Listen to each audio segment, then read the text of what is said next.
One of my mentors in psychic reading and intuition can do such cool things. Like she can talk to aliens and she can speak to past versions of me in order to do inner child work healing. And I told her one time, I was like, I want to be able to talk to aliens. That's so cool. And she was like, that may not be your skill set. You have to go with whatever your gifts want to be. You may not be able to develop that one. That may not be there for you. And I have never been able to contact aliens, but I do have a particular talent for working with the body.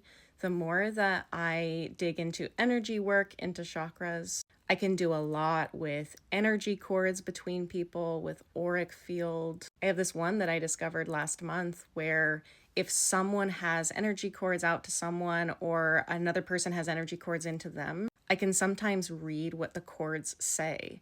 And the cords will say some negative belief, usually related to a wound. So for example, let's say someone has a cord in their heart chakra that goes out to their mother.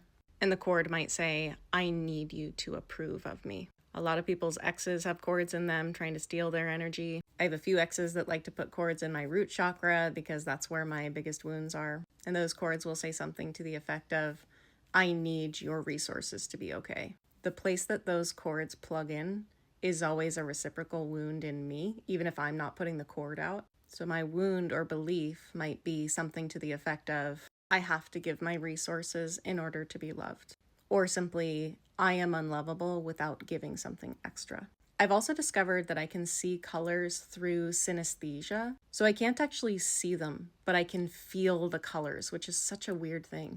Auras seem to agree somewhat to people's gender identity. And that makes sense to me because certain emotional patterns will change the color of your auric field. And there are ways that the society wants to preference allowing women to feel certain ways and then men to feel certain ways. So most men, their auras are green. They are centered in the heart chakra. If they're a little bit more cold-hearted, their aura might be blue, which is more about self-expression. Very creative men, they're either orange for the emotional or yellow for the creative solar plexus, or a little bit of a mixture sometimes. Women, more often I see pinks and purples. Pink is the high heart chakra. It is the spiritual love. It's also the color of pure-heartedness. We usually relate this with fairies or princesses. Purples and indigos are the intuitive. Generally, the more white someone's aura is, the more spiritually developed they are. I know a man who I deeply spiritually respect, and his aura is a bright mint green. A man that I know who's had a lot of difficulty and addiction in life, but is such a sweet person. He has a baby blue aura. Very unusual to see red auras. Red auras evoke sensuality and sexuality and groundedness and rootedness. Some people got all kinds of rainbow colors going on. An activist that I love has pink and turquoise randomly. Nobody's aura is the same color every day. People who are very depressed tend to have brown, gray, or black in their aura.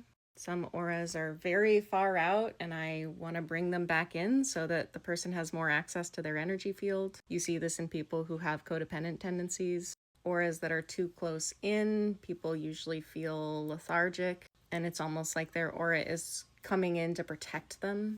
So with those people, I want to space out the aura a little bit. Same reason, want to have more access to my energy field and have a better energetic boundary. I've seen golden auras. These are usually people who are very wise, and it's kind of like an old soul energy. Often the color that someone really likes to wear is related to their aura color.